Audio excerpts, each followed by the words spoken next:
Trump also said a lot about his priorities for his next term in his Time magazine interview. He admitted that he might not be able to bring grocery prices down. He told Time, quote, "It's hard to bring things down once they're up." Sure. It's Friday, December 13th. Ooh. I'm Jane Coaston, and this is What a Day, the show that has never claimed to be a billionaire, unlike President-elect Donald Trump's incoming Middle East advisor, who also happens to be the father of Tiffany Trump's husband.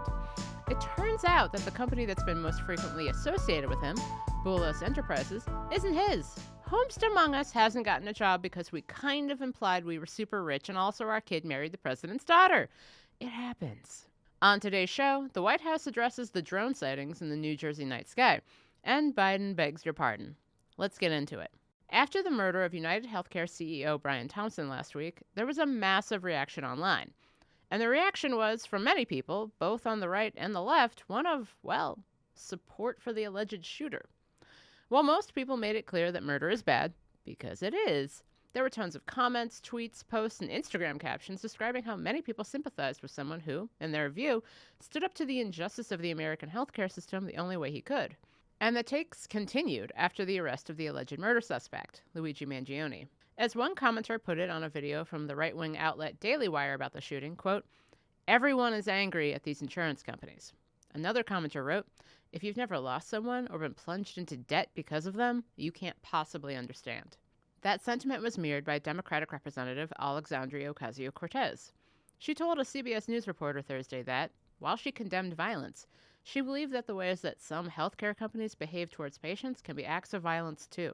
This is not to say that an act of violence is justified, but I think for anyone who is confused or shocked or appalled, they need to understand that people interpret and feel and experience denied claims as an act of violence against them. People go homeless over the financial devastation of a diagnosis that doesn't get addressed, or, the amount that they're going to have to cover with a surprise bill and things like that. This week also marked the end of the trial of Daniel Penny, who killed a black homeless man with a history of mental illness named Jordan Neely using a chokehold on a New York City subway train. Penny, a white man, was acquitted of criminally negligent homicide, and while some people condemned him as a murderer, many people, especially in conservative circles, lauded his actions as heroic. The Wall Street Journal called the verdict hopeful, and an Arizona Republican congressman announced plans to give Penny the Congressional Gold Medal for bravery. Suffice it to say, it was a big week for vigilantism, something that, worryingly, seems to really bring all sides together. That's not new. Americans have long lauded vigilantes they perceive as standing up for truth and justice. But what does it say about where we are right now when two people who committed violent crimes in the same city are getting support from different wings of our politics? And what could it mean about where we're going? Probably nowhere good. To talk about that, I spoke with Ali Breland. He's a staff writer at The Atlantic covering the internet, politics, and tech who wrote on the UnitedHealthcare shooting. Ali, welcome to What a Day. Hey, thank you for having me. So what has struck you most about how people are talking about Mangione online? The thing that I kind of noticed that I think everyone has noticed at this point is just how sort of like normal and mainstream the prevailing response to this is. Like, people really seem to be defending him, and but normal people, not like political theory cells or like radicals, just like Right. Especially because he seems to have been, up until a point, pretty normal. Like, he very much had I think someone joked that he had the basic politics of a subscriber to the Free Press, which is Bari Weiss's publication. But he was on Goodreads, and he was resharing Tucker Carlson videos on occasion, and then posting a lot. Exactly, yeah. I saw someone say that his Goodreads looked like an airport bookstore. It is just like he was like a sort of normie's normie, like very median content taste, very median interest. This is not like the Weather Underground. Right. So a lot of the rhetoric online, and you mentioned this in your piece, a lot of the rhetoric that you cite is aimed at the very wealthy, kind of how the extremely wealthy basically deserve to die. But something that struck me is that Mangione himself came from a very wealthy background. What do you think it means when the people who are part of the 1% are the people who also purport to be fighting it? Yeah, there's like a sort of long history of like so-called class traders and I guess like different movements against the rich, like the French Revolution Mm. famously had like the children of the rich like rebelling. I think that's like kind of standard in like to almost engage in these kinds of things and to have like the freedom to do things and like kind of face these consequences. You either have to be from a situation often where like you have almost nothing to lose or where you have a lot of resources and like maybe also not be that afraid of systems. Why do you think we're so interested in the idea of political violence? Presumably, violent acts driven by one's closely held political beliefs or beliefs about unjust uses and abuses of power. Someone was murdered, a person with children was murdered. But there's a sense that it's different because it's political. Political violence is like very intriguing to a lot of people because it's a way to sort of understand the currents of the sort of national mood, especially if in this case, like the act of violence is very popular. If people are down for this, like we just sort of got a window into the national psyche of like what's happening, or at least like swaths of the national psyche. And that's like why it's very interesting. It indicates like what behavior might be okay moving forward and what the trajectory of the country might be, which is sort of what I focus on the piece. Like this isn't just one act. This is like insight into other acts that could happen and the tenor of what's going on right now in America.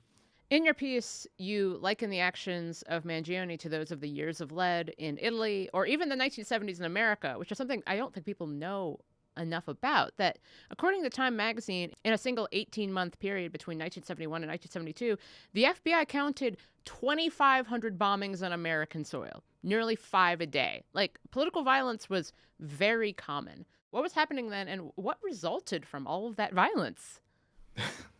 In the case of Italy, it like was a few different things. It's like very complicated. There was sort of like political extremism at both poles. Like neo-fascism was ascendant as well as like the far left, and then there was sort of like economic instability, which can often track with rises in violence and rises in extremism, and so that produced this like decades-long situation in Italy in the years of lead, where violence became the norm. And in the 70s too, there was this like sort of very large moment of like relative instability. Like people like to think about right now how things don't feel good, they feel weird, they feel very unstable. That's true. I wouldn't like sort of poo-poo anyone that's like thinking like that. But one thing that I'm actually really interested by in sort of seeing this that isn't just the years of lead, but the sort of like general broader history of political violence. I think that there's this really interesting author, Peter Turchin, who talks a lot about the ascendancies of like violence in certain societies. And he's created this model that he believes can like sort of predict whether or not violence will become this normalized thing and that we will enter periods of violence or political instability.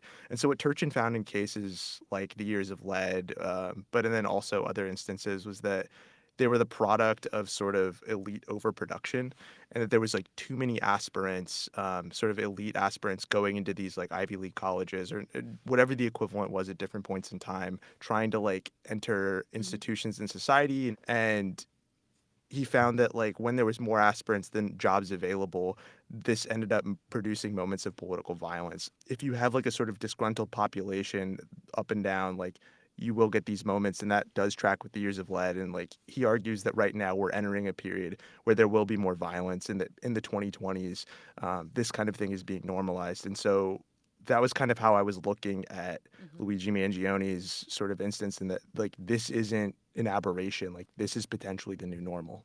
If the goal of, as I understand, the goal of political violence is to do something, to result in something, to result in lasting change, the political violence of the 1970s ended in the election of Ronald Reagan in 1980.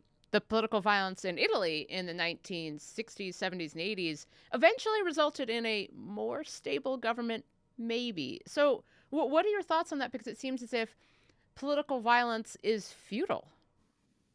Yeah, I mean, Hmm. it certainly can be. There's not necessarily like a guarantee that undertaking these actions will produce the outcomes that you want. But I think that these moments happen when people feel like they're backed up against a wall and they feel like maybe there's not other ways to effectuate change. And, you know, many people can debate about whether or not that like actually makes sense. But I think that people feel sometimes, some people feel like they have nothing to lose. And that's like how you get these situations.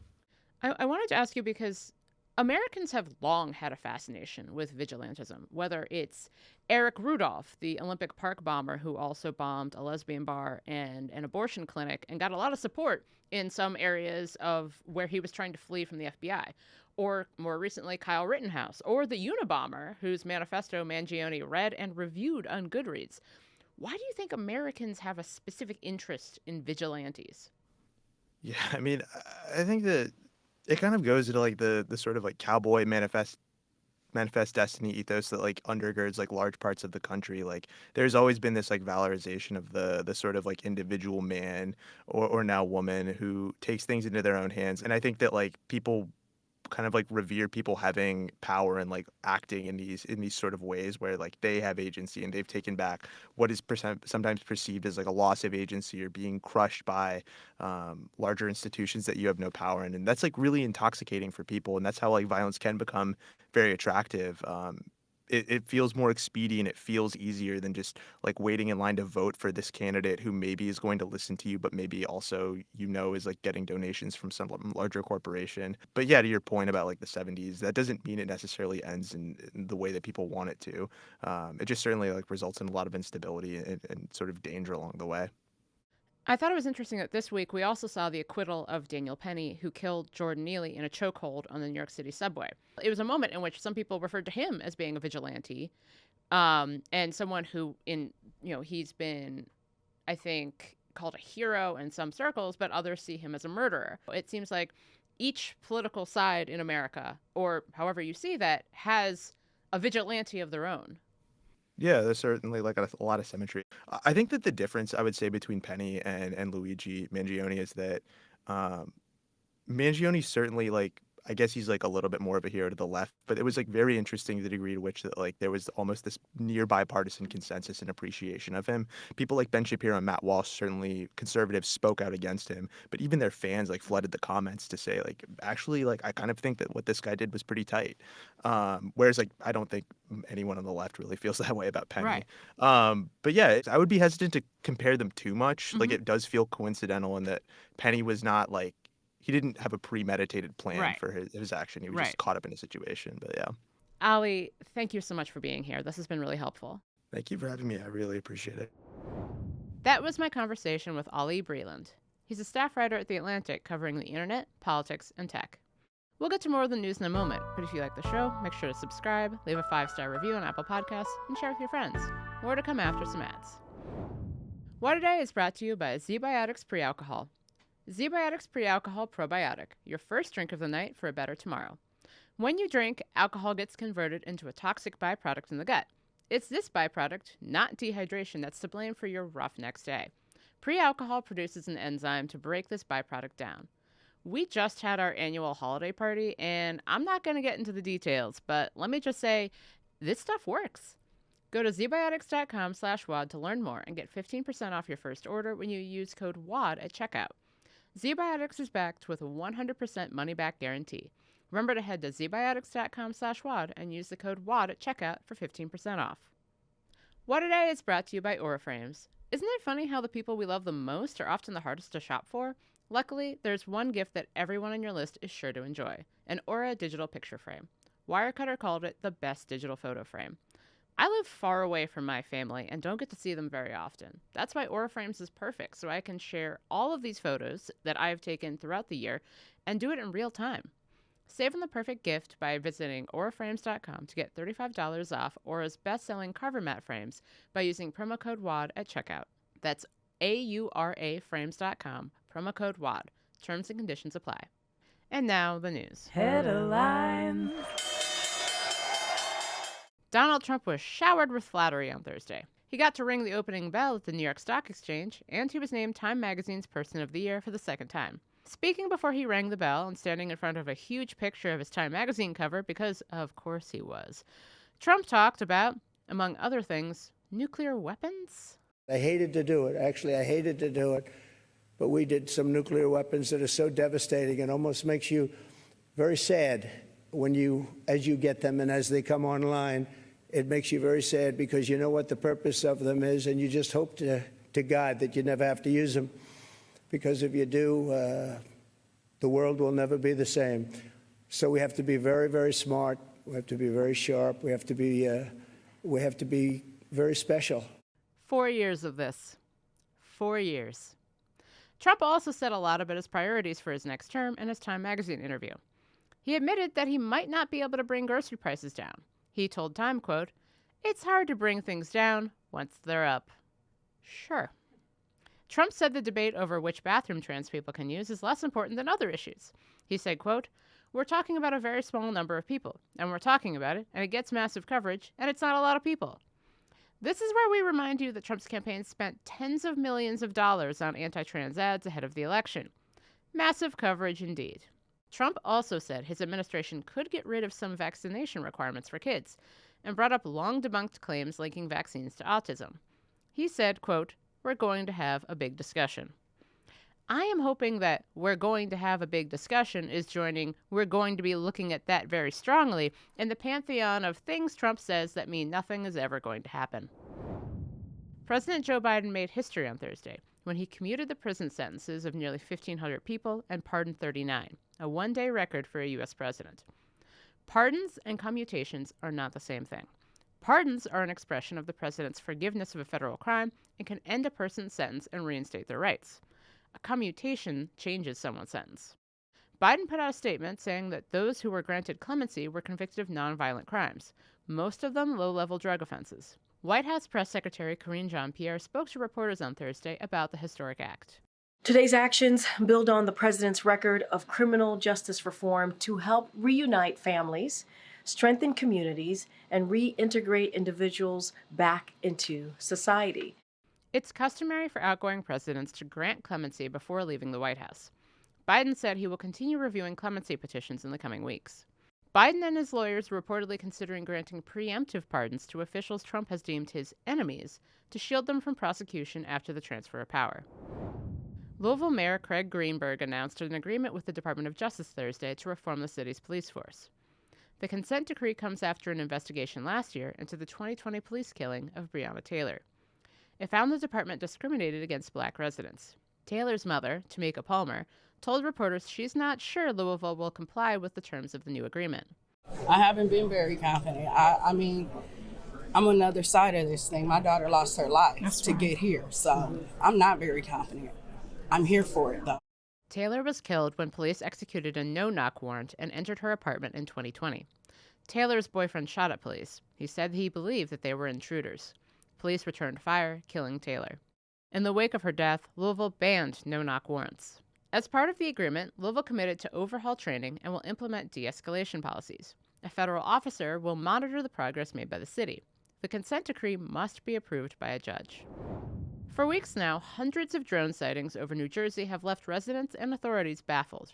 All across the state, mysterious lights have been hovering in the sky at night, and nobody knows what they are or where they came from. A New Jersey official said the drones are up to 6 feet in diameter. Recreational drones are legal in New Jersey, but that is way bigger than the kinds hobbyists fly. John Kirby, White House National Security Communications Advisor, told reporters at a White House press briefing Thursday the drones don't pose a national security threat. It appears that many of the reported sightings are actually manned aircraft that are being operated lawfully. The United States Coast Guard is providing support to the state of New Jersey and has confirmed that there is no evidence of any foreign-based involvement from coastal vessels. Kirby also said that there have been no reported sightings in restricted airspace. Still, I've seen movies, and I do not like where this is going. And that's the news. One more thing. January 20th, Trump's Inauguration Day, is right around the corner. I'm dreading it. You're dreading it. I get it. It's a scary time.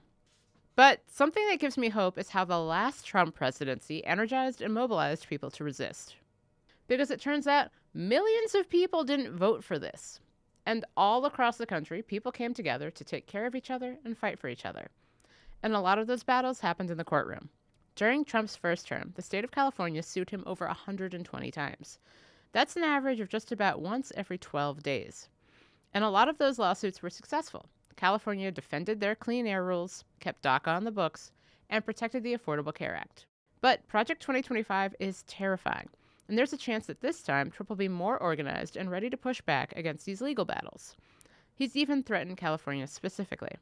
To hear more about how the state is preparing for these fights, I talked to California Attorney General Rob Bonta.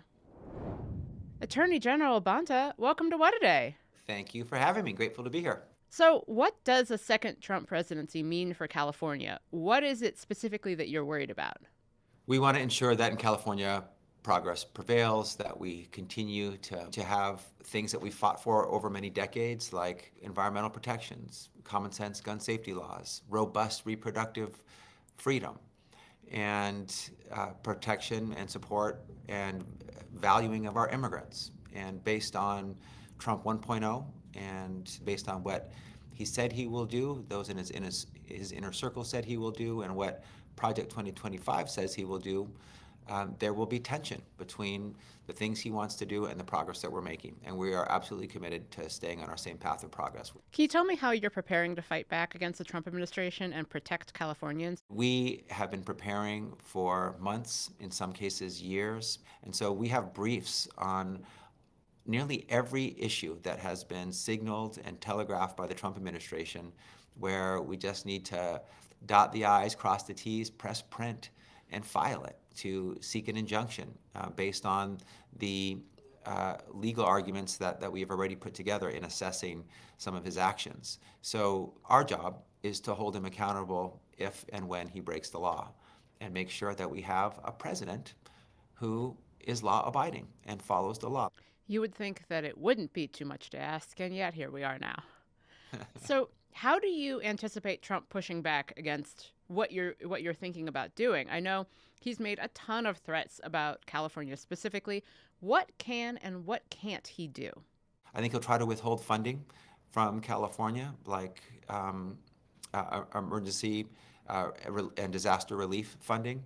I think he'll try to condition funding on California taking a different approach on a policy issue like sanctuary state status, and that has been already deemed unlawful. And I think he comes at this as a CEO who's barking orders and wants things done the way he wants things done, regardless of the Constitution and federal law. And so that's where we come in and the courts come in to hold him accountable to only exercise the authority that he's allowed to exercise under the law and the Constitution. Last question. We have listeners who are across the country, but also across California, who want to help push back against whatever Trump is trying to do. How can our listeners help you fight Trump's agenda? One of the silver linings, if there was one, in Trump 1.0, and it exists here as well, is people can own their own power, raise their own voice. Everyone has that agency, that ability to step up, to get engaged, to organize, to activate, to be involved in shaping our future. That's one thing I learned from my days at the United Farm Workers of America when my parents were working there and I was a child, which is that we don't have to accept the unacceptable. We have agency and power to make tomorrow more fair, more just, full of more opportunity and equity than today, if we work at it, if we get involved. So the folks who are feeling the way you've described can get involved with immigration groups or environmental protection groups, or work with their leaders on bill ideas, or go to city council meetings and make their views known. There's untold numbers of ways that people can get involved, but the most important thing is to be engaged and activated. Attorney General Bonta, thank you so much for joining me. Honored to be with you. Thanks for having me, Jane. That was my conversation with California Attorney General Rob Bonta. Before we go, from gripping hidden histories to investigating mysterious deaths, Crooked's limited series are your ultimate road trip or cozy couch companions. Unravel the mystery of a prominent judge's death in Killing Justice. Follow the shocking transformation of a Chinese civil rights activist into a MAGA Trump supporter in Dissident at the Doorstep. Or dive into the hidden history of America's largest police force with Empire City, the untold origin story of the NYPD, named one of the top podcasts of 2024 by Time Magazine, Vulture, and the New York Times. Escape the chill this holiday season and binge your way through our most captivating series. Find them at crooked.com/limiteds or wherever you get your podcasts. That's all for today. If you like the show, make sure you subscribe, leave a review. Remember that Time's Person of the Year is not exactly always complimentary, and tell your friends to listen. And if you're into reading and not just about past winners of Time's Person of the Year, which in 2006 was you, yes, you, because sure, like me, What A Day is also a nightly newsletter. Check it out and subscribe at crooked.com/subscribe. I'm Jane Coaston, and I'm just saying Richard Nixon was Person of the Year in 1972. He was. It happened.